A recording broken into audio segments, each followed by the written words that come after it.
여러분께서는 저보다 더 잘 아시겠지만 우리 목사님께서는 항상 구속사적으로 말씀을 하시기 때문에 너무 헷갈립니다. 짧게 하라는 것인가? 길게 하라는 것인가?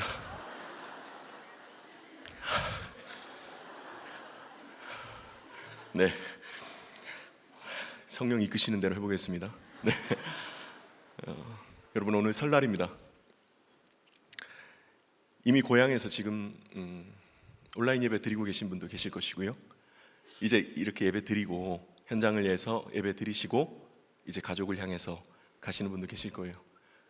아니면은 가족들이 이렇게 올라와서 여러분과 함께 만날 수도 있죠. 바로 지난주에 우리가 거침없이 우리들 행전 써내려가자 다짐했었잖아요. 국산 소금과 국산 조청으로 만든 우리들 교회를 위한 널조각 강정. 네, 받아 드시지 않았습니까? 네.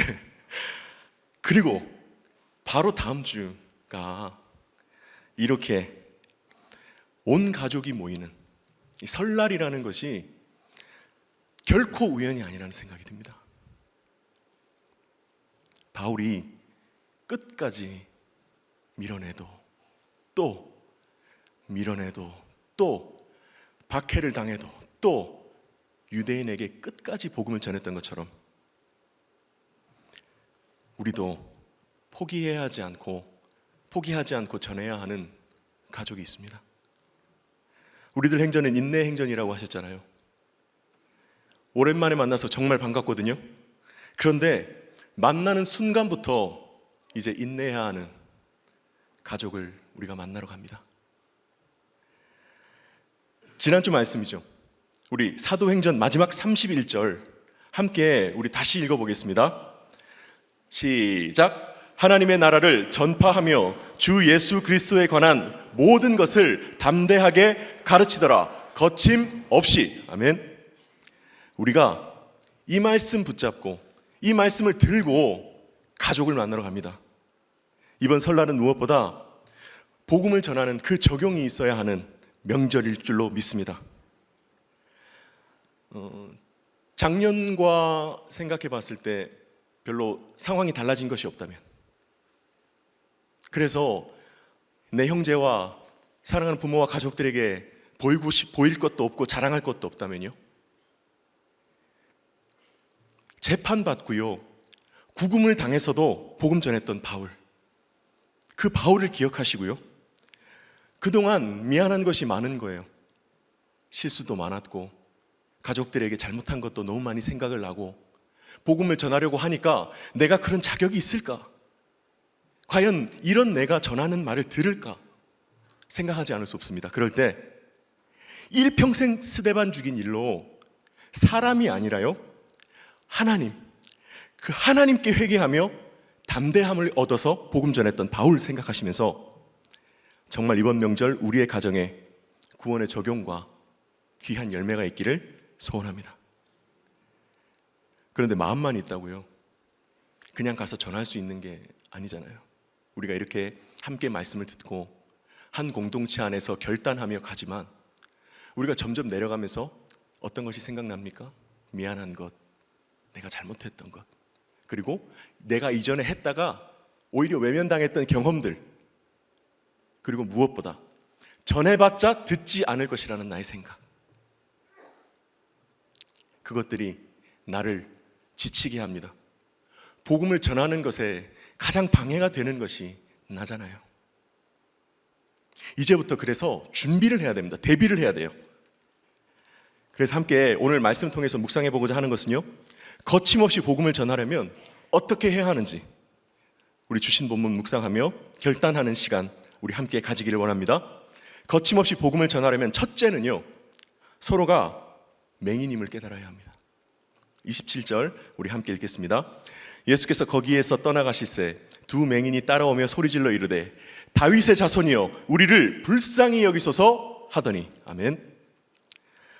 성경에 맹인이 치유받은 이야기는 우리가 많이 들어서 알고 있습니다. 성경 공간 복음이나 아니면 성경 신약 성경과 구약 성경 곳곳에 우리 맹인이 치유받았던 이야기들이 소개되어 있습니다. 그런데 오늘은 특별히 맹인이 2명이래요. 2명의 맹인이라고 마태복음은 기록하고 있습니다. 당시에는 사람들이 한 사람이 뭐 날 때부터 병에 걸린다거나 아니면 후천적으로 어떤 병을 얻는다거나 그래서 뭐 좀 불편하게 되면은 사람들이 일반적으로 뭐라고 생각했냐면은 죄 때문이다. 저 사람의 죄가 아니라면 그 부모의 죄 때문에 저 사람은 병에 걸린 것이고 일평생 그 죄값을 자기의 병으로 치르는 것이다 라고 했는데, 그 중에서도 특별히요, 죽음 다음으로 정말 사람들에게 무섭게 여겨지던 것이 맹인이에요. 왜냐하면 맹인은 뭐 눈 감는 것, 눈 감은 선천적으로 앞으로 못 보는 것 이렇게 생각할 수도 있지만, 당시에는 어떻게 생각하냐면 신의 저주를 받아서 신마저 외면하고 내쳐서 저 사람이 맹인이 되었다고 여겼거든요. 그러니까 우리가 생각하는 그 맹인보다 훨씬 심각한 의미죠. 동정 어디 있어요? 저주받았는데 어느 사람이 옆에 갑니까? 옆에 가면 다 피하죠. 고대 기록에 보니까 그래도 가족이니까 불쌍하잖아요. 사람들이 돈을 모아서 뭐 합숙 모여 사는 곳 비슷한 움막 같은 데다가 그냥 먹는 음식들 던져놔요. 그러면 안 못 보는 그 사람들이 무리지어 살다가 다른 사람들이 없는 틈을 타서 그 음식을 가지고 그거 갖고 연명하는 거예요. 비참하게 살아갑니다. 아무도 가까이 안 하는 거예요. 도와주는 사람도 없죠. 그런데 오늘 2명의 맹인이라고 했잖아요. 이 둘은 어떻게 함께하게 된 것일까요? 어렵지 않게 생각해 볼 수 있는데요, 우리 27절을 그 장면을 우리 한번 같이 상상해 볼까요? 지금부터 이제 옛날 예수님께서 걸어가시던 그 거리로 가는 겁니다. 여러분, 예수님께서 기적 가는 데마다 이적을 베푸시고 천국 복음을 선포하실 때 날이 갈수록 많은 사람들이 모여듭니다. 구름대같이 모여듭니다. 뭐라도 얻을 수 있을까? 뭐라도 들을 수 있을까? 내가 나을 수 있을까? 수많은 사람들이 따라가죠.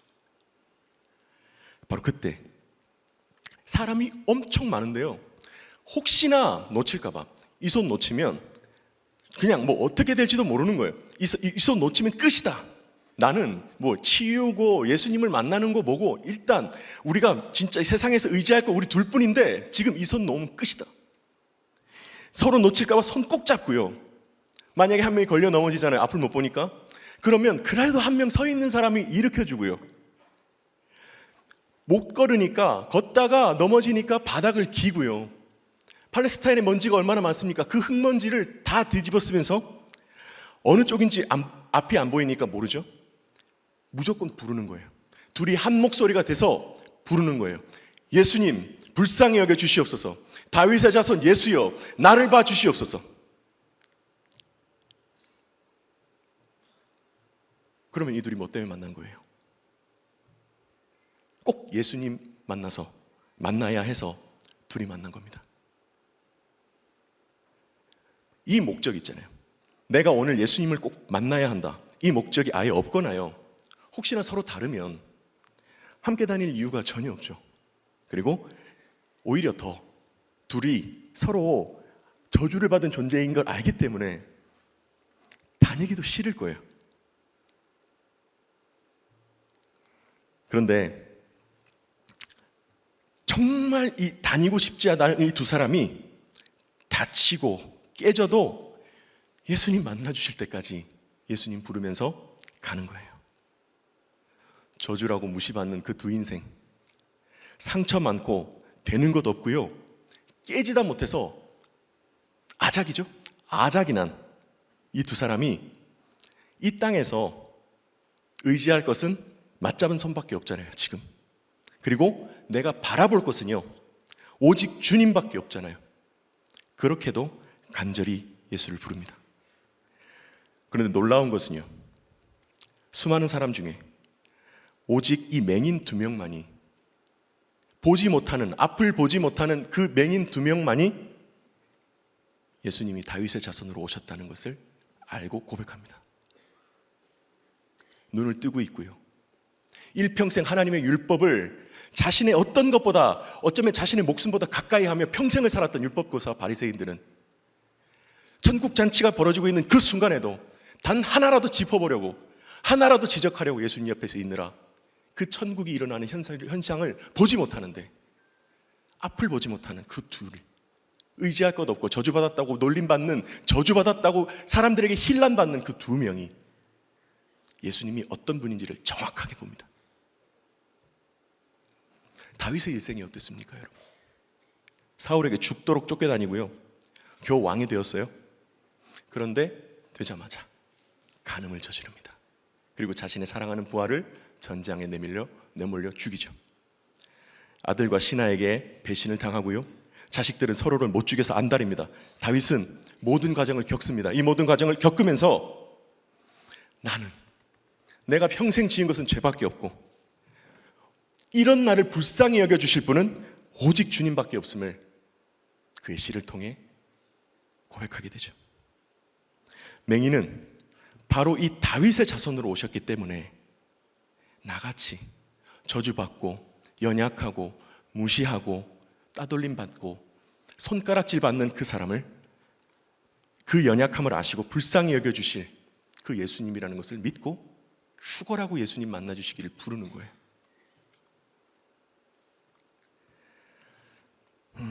여러분, 먼저는 우리 부부간에요, 그리고 우리 가정에 이 부르짖는 맹인의 간절함이 있잖아요. 그 간절함이 회복되기를 바랍니다. 해가 바뀌어도, 나이가 들고, 가장으로서 혹은 부모로서 혹은 자녀로서의 연차가 늘어나도 내가 여전히 변하지 않는 것들을 내가 제일 잘 알잖아요. 해결되지 않는 사건과 환경은 그대로 있는 거예요. 앞이 안 보이는 맹인처럼 막막해요, 불안해요. 그런데 이제 사람 쳐다보던 내 육의 눈, 그 육의 눈을 감고 매일 주시는 그 말씀에 이제는 눈 뜨게 해달라고 부르짖는 우리 이 새해의 시작이 되었으면 좋겠습니다. 서로 미워하는 마음, 무시하는 마음, 이제는 좀 내려놓으셨으면 좋겠습니다. 나도요, 상대도 예수를 만나기 전까지는 우리 맹인이 예수를 만나 눈을 뜨잖아요. 그런 것처럼 꼭 예수를 만나기 전까지는 진짜 보려고 해도 안 보이는 것이 있어요. 근데 그것을 몰라서 당신은 그것도 몰라 하면서 싸우는 것 아닙니까? 지금 서로를 원망하는 사건은 서로 둘이서 얼굴 마주보고 죽어라고 소리 지르지 말고요, 이제 예수님께 부르짖으라고 허락하신 사건입니다.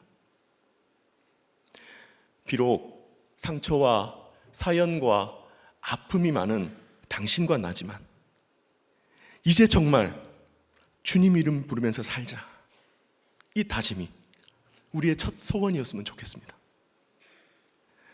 여러분, 가족들을 만나러 가는데 기왕이면 좋은 이야기를 하고 싶죠. 우리 가족 너무 행복하다, 어머니 아버지 걱정하지 마세요, 형제들 자매들 너무 지금 보는 것처럼 우리 가족은 너무 잘 지내, 태평해, 편안해.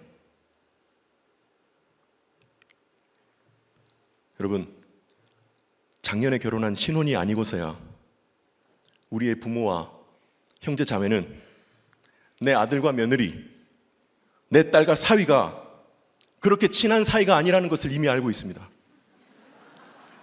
진짜 모른다고 생각하세요?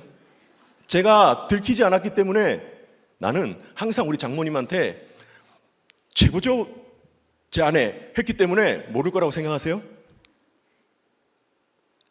엄마, 나 저 사람하고 진짜 도저히 이제는 결혼 만기 못 채운다.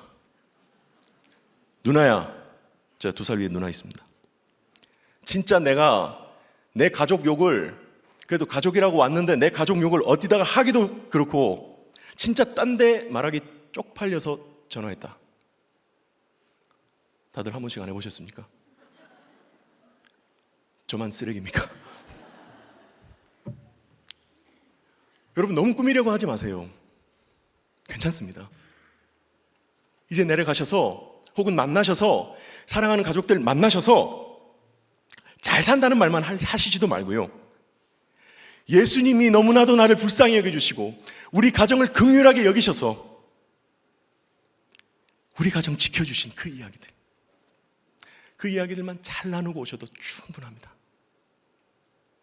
간절히 예수님만 찾고 부르짖는 두 맹인이 나의 연약함을 아시고 불쌍히 여기시는 다윗의 자손 예수님을 보았습니다.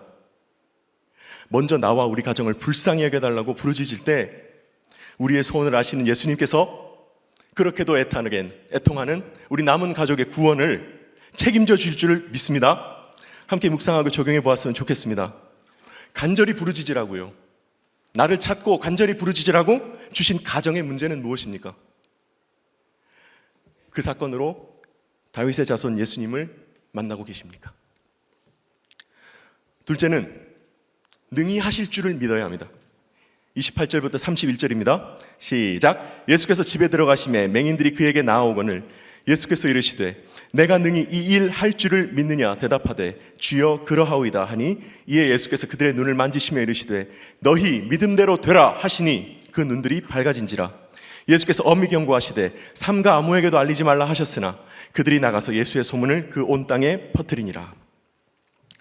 28절에 보면 예수님은 그렇게 불쌍히 여겨달라고 부르짖는 맹인이 막 부르짖잖아요. 그래서 거의 다 왔다 싶은데 일말의 대꾸도 하지 않으시고 집으로 들어가 버리세요. 신앙생활 하면서 가장 포기하고 싶을 때가 바로 이때가 아닐까 합니다. 구원을 위한 사명이 내 안에 있고 누구를 전도해야 하고 어떤 사람에게 애통하는 마음으로 복음을 전해야 하는지를 알고 적용했는데 집으로 들어가 버리는 거예요.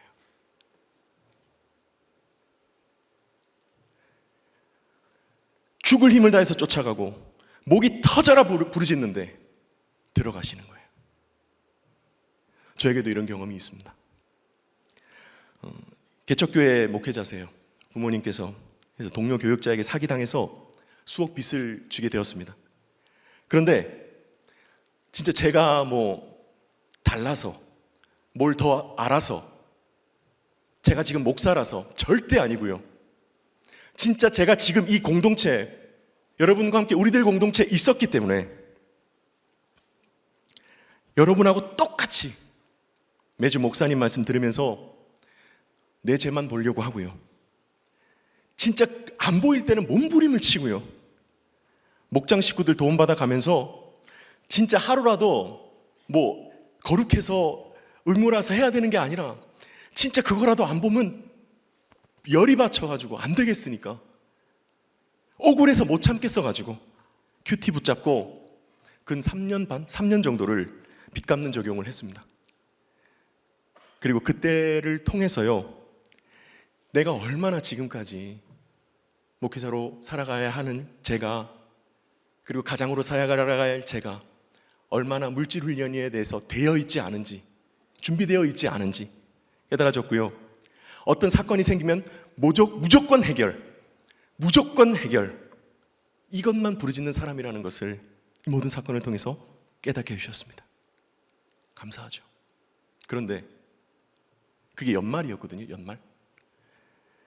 그리고 다음 해 4월쯤에 청천벽력 같은 전화를 받았는데 어머니가 빚이 3억이 더 있다는 거예요.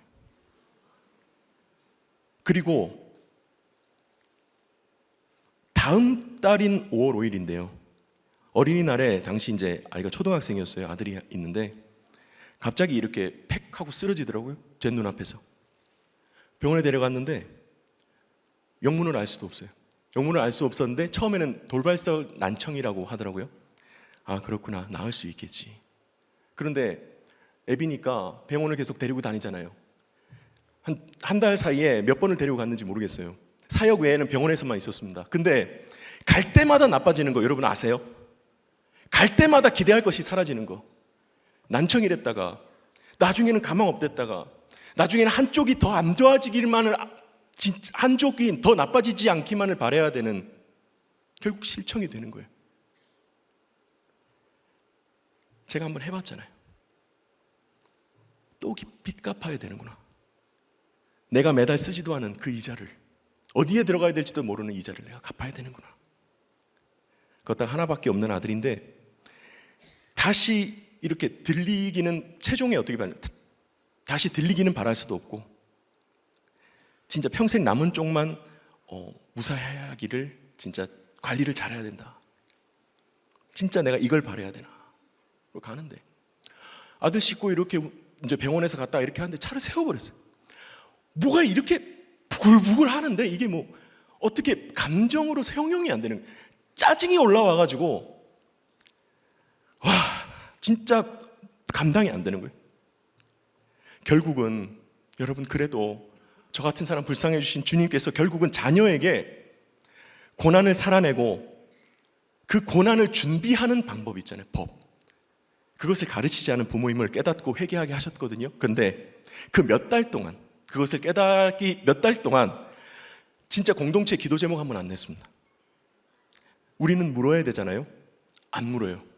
절대 안 물었습니다. 내가 뭘 잘못했습니까? 차라리 나 치시지. 내 제복에 하려면 내 아들은 무슨 죄가 있습니까? 빚 갚는 걸로 부족합니까? 뭘 더 어떻게 적용해야 하고, 어떤 것을 더 고치고, 어떤 것이 더 나아지는 것을 보여야 하나님 만족하시겠습니까?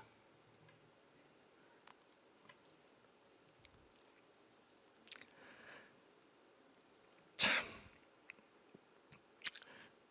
내가 그 원망의 시간, 얼마나 그 원망의 시간만 보낸지 모릅니다. 여러분도 있죠. 구원을 위해서 간절히 기도하고 할 수 있는 적용을 열심히 해도요, 여전히 꿈쩍하지 않고 오히려 더 완고해지는 나의 가족이 있습니다. 도저히 안 되나 보다 싶기도 하고 이제는 그냥 놔두는 게 서로가 제일 편한 것 같죠. 하지만 이렇게 포기하면요, 잠깐 포기하는 것, 잠깐 말씀드린 것처럼 원망과 생색 말고 남는 것이 없습니다. 그런데 오늘 본문에 보니까요, 두 맹인이 그렇게 차갑게 외면하는, 내 기도 따윈 신경도 쓰지 않고 응답하시지도 않을 것 같은 그런 예수님이신데도 따라 들어갑니다. 예수님이 눈을 뜨게 해주실 것을 믿었기 때문입니다.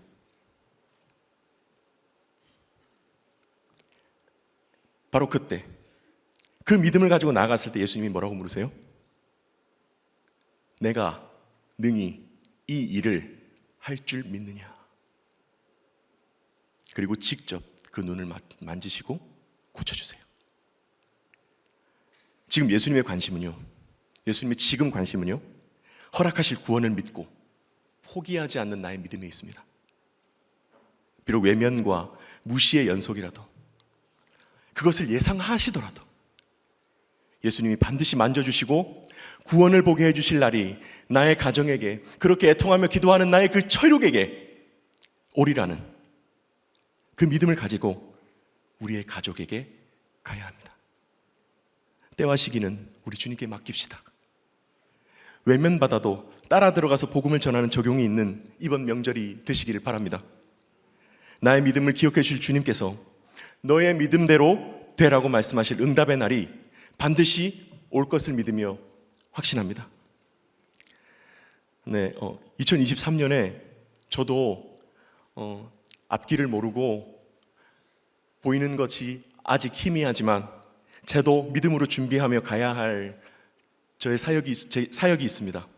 이 시간 잠시 소개해드리고 관심과 중보를 부탁드리고자 합니다. 이번에 우리 청년국 내에서 W 공동체를 신설하게 되었습니다. W는 위드입니다. 함께를 뜻하고요. W 공동체 내 목장은요, 위드 목장이라고 부릅니다. 위드 목장은 주일 목장에 참석하지 못하는 분도 있잖아요. 그리고 주중에 청년 목장을 원하시는 분도 계신데, 그런 분들을 위한 주중 목장과 그리고 주일 목장, 이렇게 이루어지는데요, 형제와 자매가 함께 소속되어 목장을 이루고 있습니다. W는 결혼 정년기의 청년들이 함께 만들어가는 공동체입니다. 현재 약 180명의 지체들과 21명의 우리 청년 목자님, 그리고 5분의 엘더님이 모였습니다. 지금까지가 오피셜한 소개였고요. 많은 분들이 질문을 합니다. 청년들도 궁금해하고요. 그래서 마치 결혼을 위해서 따로 분리된 공동체냐, 거기 가면 결혼할 수 있느냐, 나도 가능한가요? 정확하게 말씀드리면 맞는 것은 맞고 틀린 것은 틀립니다. 이런 거 너무 좋습니다. 당연히 우리들 교회에서 정말 그분들이 만날 사람이 없어서 안 만나는 게 아니잖아요. 우리들 교회 안에서 신결혼을 소망하니까 그것을 위해서 공동체 안에서 형제 자매를 만나기를 소망하며 자신의 때를 기다리고 있는 것 아닙니까? 그 교회에서 그런 소망이 있는 분들을 그분들을 위해서 제도를 마련해 드리고 또 도움을 드릴 수 있는 방법이 있다면 우리가 함께 교제하고 또 이루어가는 것도 우리 교회가 도울 수 있는 방법이 되겠죠. 그러나 그것만이 목적이 된다면 또 공동체에 오직 그것만이 목적이 될 수는 없습니다. 여러분, 우리 목장과 그리고 우리 청년부와 모든 것과 마찬가지로 저희 W의 목적도 구원입니다.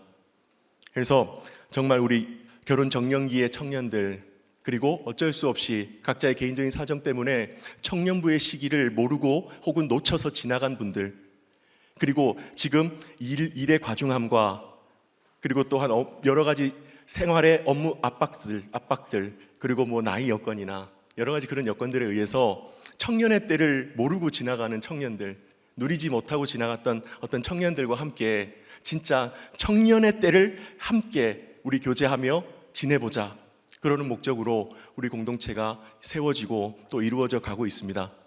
그래서 물론 지금 새로 세워진 부서라서 많은 것을 정하고 또 바로 세워 나가야 하는 부분들이 많지만, 여러분 생각날 때마다 우리 기도해 주시고 또한 우리 지체들이 그 안에서 좋은 교제와 더불어 진짜 하나님께서 인도하시고 이끄시는 교제와 그리고 결혼과 그리고 인도하심이 어떤 것인지를 경험할 수 있는 좋은 공동체가 될 수 있도록 중보하며 기도해 주시기를 부탁을 드립니다.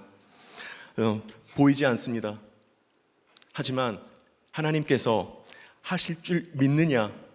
정말 하나님께서 하신다는 것을 믿고 우리 예수님께서 우리에게 주신 그 질문대로 함께 가보려고 합니다. 네, 많은 기도 부탁드립니다. 네, 그래서 함께 우리 묵상해보고 적용해 보았으면 좋겠는 것은요, 우리가 진짜 보이지 않기 때문에, 그리고 내가 미리 결과를 예상해버리기 때문에 가족 구원을 포기하고 싶었던 순간은 언제입니까? 그리고 나의 믿음을 통해 구원받을 것을 확신하며 인내하고 계십니까?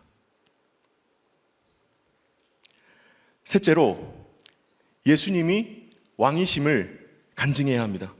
32절부터 34절인데요. 그들이 나갈 때에 귀신 들려 말 못하는 사람을 예수께 데려오니 귀신이 쫓겨나고 말 못하는 사람이 말하거늘 무리가 놀랍게 여겨 이르되 이스라엘 가운데서 이런 일을 본 적이 없다 하되, 바리새인들은 이르되 그가 귀신의 왕을 의지하여 귀신을 쫓아낸다 하더라. 아멘. 이제 눈이 밝아졌습니다. 맹인이 치유함을 받았습니다. 이제 나가서 자신보다 아프고 귀신 들려 말 못하는 사람을 데려옵니다. 문제없는 사람, 평범한 사람, 무난한 사람이 아니라 정말 예수를 만나야만 하는 아프고 힘든 사람, 그 사람을 예수님 앞으로 인도합니다.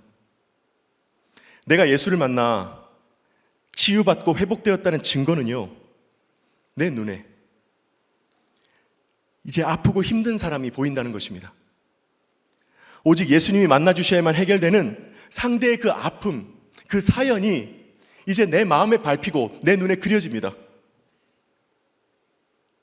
그래서 부끄러워하지 않고요, 한때 보이지 않아 방황하고 헤매었던 나의 인생을 약재료로 이제는 예수님이 내 인생의 주인 되심을 증거합니다. 나도 보지 못해, 알지 못해 방황하고 저주와 손가락질 받던 사람이었다. 그러나 오직 예수를 만나 나의 눈이 떠졌고, 오직 예수 때문에 내가 다시 삶을 얻었다. 당신도 예수를 만나면 나와 같이 될 수 있다. 그 마음으로 증거하는 것뿐만이 아니라 인도합니다. 이번 명절 동안 어떤 이야기를 나누고 오시겠습니까? 작년보다 나아진 이야기, 내년의 계획, 그리고 내가 여러 가지 달라진 이야기들 나누시고 싶으실 수 있습니다. 그러나 내가 예수를 만나 살아난 수치의 간증, 그 간증을 꼭 나누고 오시는 시간이 되었으면 좋겠습니다. 부끄러운 마음이 있다면 당연히 어렵겠죠. 하지만 그 사랑하는 내 가족, 구원받지 못한 그 가족, 꼭 구원되어야 하는 사랑하는 나의 혈족, 그 가족의 아픔과 상처가 보이고 저분이 꼭 예수를 만나야 한다는 목적이 있다면 가능하실 줄 믿습니다.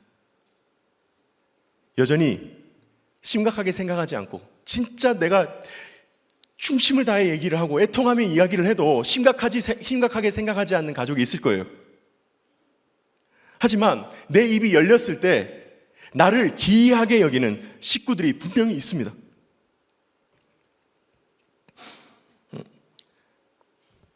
중학생 아들과 이제 고등학생이 되는 딸이 있습니다. 몇 년 전 얘기인데요. 딸은 이렇게 옆에 식탁에서 뭐를 이렇게 하고 있고요. 아들은 방에 다녀오더니 거실에 있는 저한테 이렇게 턱 무엇을 내미는 거예요. 작은 박스였는데요. 미국 화투라 불리는 트럼프 카드였습니다. 모르시는 분 잠깐 말씀드리면, 모르시는 분도 계신다고 생각하고 잠깐 말씀드리면, 트럼프 카드는 1부터 13까지 숫자가 적힌 4종류의 그림으로 구성된 총 52장의 카드이며 주로 도박을 하는 데 사용됩니다. 근데 꼭 그것만이 아니라 아이들을 위한 놀이나 마술 등의 도구로 쓰이기도 하죠. 아들은 그 카드를 제게 내밀며 물었습니다. 아빠, 원카드 할 줄 알아요? 원카드는 도박이 아닙니다. 카드를 이용한 아이들 놀이의 일종이거든요. 그럼 아빠가 할 줄 알지? 아주 반가운 마음을 숨기고 카드를 딱 집어들었습니다. 카드를 집어들고 한 손으로 탁 이렇게 52장을 이게 있거든요. 52장을 쫙 펴는데 옆에서 제 딸이 말합니다. 아, 맞다. 아빠는 도박충이니까 그런 거 잘 알 거야. 순간 사춘기 딸과 저의 눈이 탁 마주쳤는데 딸도 그제서야 조금 놀라서 제 시선을 피했습니다. 충, 벌레라는 뜻이죠. 그 말이 요새 애들 용어거든요. 그거 저도 알아요. 공부충, 운동충 하면서 하나에 집중하는 사람을 그렇게 부르곤 하거든요. 근데 딸에게서 들으니까 소화가 안 되는 거예요. 한 번도 그쪽에 대해서 진짜 딸에게 얘기한 적 없습니다. 부끄럽기도 하고요. 무엇보다 이제는 안 하니까요. 도박 중독으로 많은 것을 잃었던 이야기를 우리 공동체에서는 나눴지만 애들은 몰랐으면 좋겠어요. 떳떳하고요, 단단한 아버지, 모범적인 목회자로 보이고 싶습니다. 그런데 중학생인 딸은 아빠의 설교를 들었을 수도 있겠죠? 아니면 어디서 들었을 수도 있겠다 싶었습니다. 근데 제가 어떻게 알았는지 그러면 제가 인정하는 건데 못 물어보잖아요. 그래서 진짜 어떻게 아빠를 도박벌레라고 할 수 있는지 싶다가도 부끄럽기도 한 마음에 이렇게 안 사라져가지고 그렇게 그냥 시간이 지났어요. 어느 날 학원을 다녀온 아들과 나란히 TV를 보고 있었습니다. 근데 그 당시 한참 이렇게 이겼다 하면서 나라를 시끄럽게 했던 해외 원정 도박에 대해서 뉴스에서 대대적으로 이렇게 보도를 할 때거든요. 아들이 심각하게 보는 거예요. 한동안 가만히 TV를 보다가 이내 저를 조심스럽게 쳐다보더니 묻더라고요. 아빠도 갔다 왔어요? 짧은 순간이었지만 그 아들의 질문을 받고요, 저는 그렇게 어렵지 않게 답할 수 있었습니다. 아빠는 저 사람보다 더한 짓을 할 수 있는 사람이란다. 그런데 이제 하나님이 불쌍히 여기셔서 건져주시고 목사도 하게 해주셔서 도박하는 나쁜 습관을 고칠 수 있게 해주셨단다. 자연스럽게 이 말 하는데 저도 모르게 눈물이 나는 거예요. 가르칠 것 보여줄 것 없는 부모입니다. 근데 이제 제가 무엇을 보이며 가야 할지 조금은 알 것 같습니다. 나처럼 살아라. 아빠가 일러주는 방법대로만 해라. 저도 이 말을 하고 싶은데 진짜 그렇게 말할 게 없어요. 우리는 하나님 앞에서 숨길 수 없는 인생이잖아요. 나의 과거 사건이 드러난 거 너무 부끄럽게 여기지 마셨으면 좋겠어요. 그 사건으로 이제는 예수가 내 인생의 주인이라는 것을 증거할 수 있다면 100번의 성공신화보다 낫습니다. 내가 죄인임을 인정하면 내 이야기를 편하게 할 수 있다고 하셨잖아요. 나를 어떻게 볼까? 무시받지는 않을까? 너무 심려하지 마시고요. 이번 명절 나의 간증을 한번 나누어 보셨으면 좋겠습니다. 용기를 내셔서도 정말 여태까지 오픈하지 않고 말하지 않았던 수치스러운 일들이 있다면, 그러나 그것으로 말미암아 정말 회개하게 된 사건들이 있잖아요. 목장에서 고백하고 서로 체열받으면서 공감과 위로받고 나도 그 작은 약재로 누군가를 살리며 갔던 그 고난의 간증이 있잖아요. 나누셨으면 좋겠습니다. 내 자녀는 혹은 누군가는 나의 찌질한 실패를 통해 위로를 받고, 내가 안 되기 때문에요, 내가 붙잡는 그 하나님을, 그 예수님을 그분 역시 붙잡게 되실 줄 믿습니다. 함께 묵상하며 적용해 보았으면 좋겠습니다. 사랑하는 가족의 구원을 위해 나눠야 될 수치의 간증은 무엇입니까? 말씀을 맺겠습니다. 거침없이 성령의 우리들 행전을 써내려가야 하는 우리가 맞이하는 여러분 첫 명절입니다. 반대와 무시를 당하실 수도 있어요. 그런데 우리들 행전이 인내의 행전이라고 알려주신 목사님 말씀 꼭 기억하시길 바랍니다.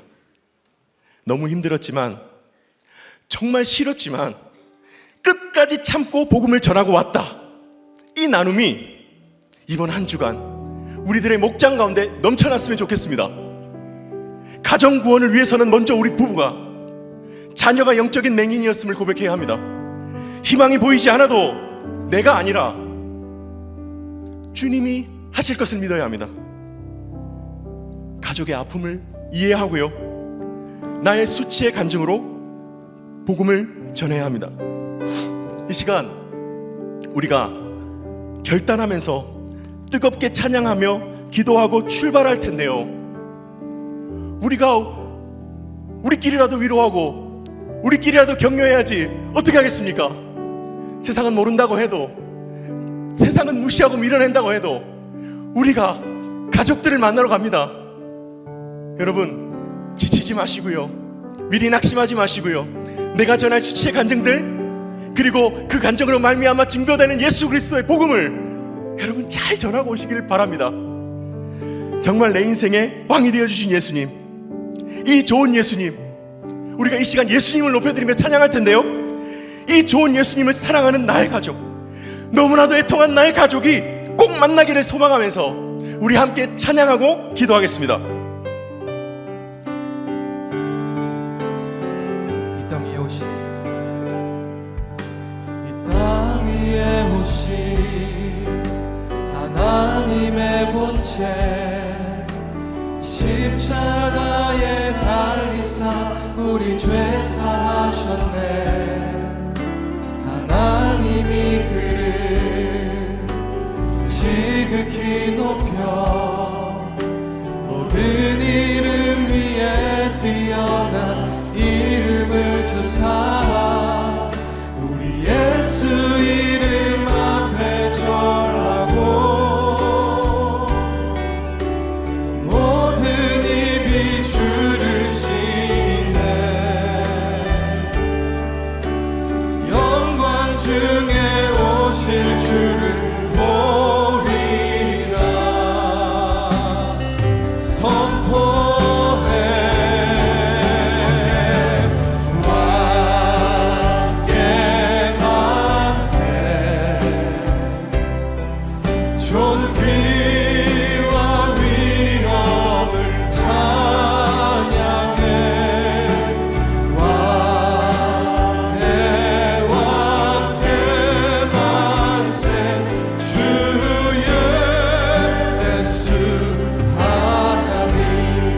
안에 우리 고대하네. 주님 오실 그날 다시 사신 왕의 영광 이 땅을 비추네. 사단의 권세는 주 앞에 무너져 생명과 진리의 주 권세 가장 높도다. 우리 예수 이름 앞에 절하고 모든 입이 주를 시인해. 영광 중에 오실 주를 보리라. 우리 함께 선포하겠습니다. 선포해 왕께 만세. 존귀와 위엄을 찬양해. 왕의 왕께 만세. 주의 우리 이 시간 자리에서 한번 일어나 주시겠습니까? 자리에서 일어나셔서 우리 왕의 왕 되신 하나님을 선포하고 높이겠습니다.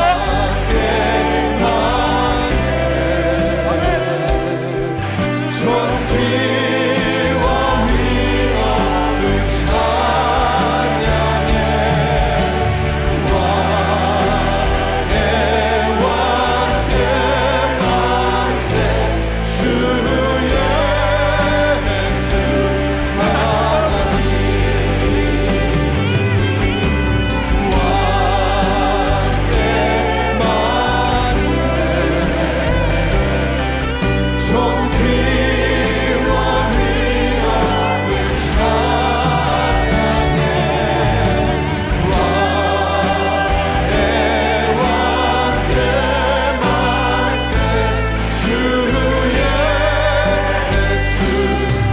한번